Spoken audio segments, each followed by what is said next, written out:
রায়গঞ্জের মধ্যে এত সুন্দর জায়গা কোথায়? রায়গঞ্জের মধ্যে ঘোরার জায়গা রয়েছে অনেক, কিন্তু আমাদের কাছে সেগুলো অজানা। তাই শহরের বাইরে ঘুরতে না গিয়ে আমার যখন মন চায় তখন আমি ছুটে চলে যাই। আজকে আমি কোথায় বেরিয়ে পড়লাম জানো? জায়গাটা কোথায় হয়তো অনেকেরই জানা রয়েছে, কিন্তু আবার অনেকেরই অজানা। তবে আমার কর্তব্য আমি করি। জায়গাটার নাম হচ্ছে নিহারি বিল।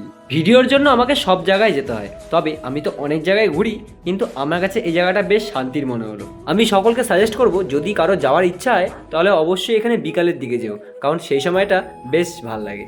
এসো অবশ্যই। দুই পাশে দুটো পুকুর রয়েছে আর মাঝখানটা একটা সরু রাস্তা। আর এই দেখো, কি দারুণ লাগছে না? আমি তো একা একা ঘুরি এসব জায়গায়, তাই ভাবলাম তোমাদেরকে বাড়িতে বসে এইসব জায়গা ঘুরিয়ে দিই।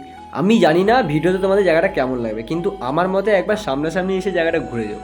আমি যখন যাই তখন তো বিকাল, আর বিকালের দিকে খুব দারুণ একটা হাওয়া দিচ্ছিল পুকুরের ধারটাতে। আর রোদটাও কিন্তু তেমন ছিল না সেদিনকার। আমার কাজ রোদে বেরিয়ে রায়গঞ্জে কোথায় কি আছে সেগুলো তোমাদেরকে দেখানো, আর তোমাদের কাজ ঘরে বসে নিয়ে ভিডিওটাতে লাইক করা আর সবার কাছে পৌঁছে দেওয়ার। ও হ্যাঁ, এরপর তো আরও একটা সুন্দর জায়গায় যাবো, অপেক্ষায় থেকো। বাই।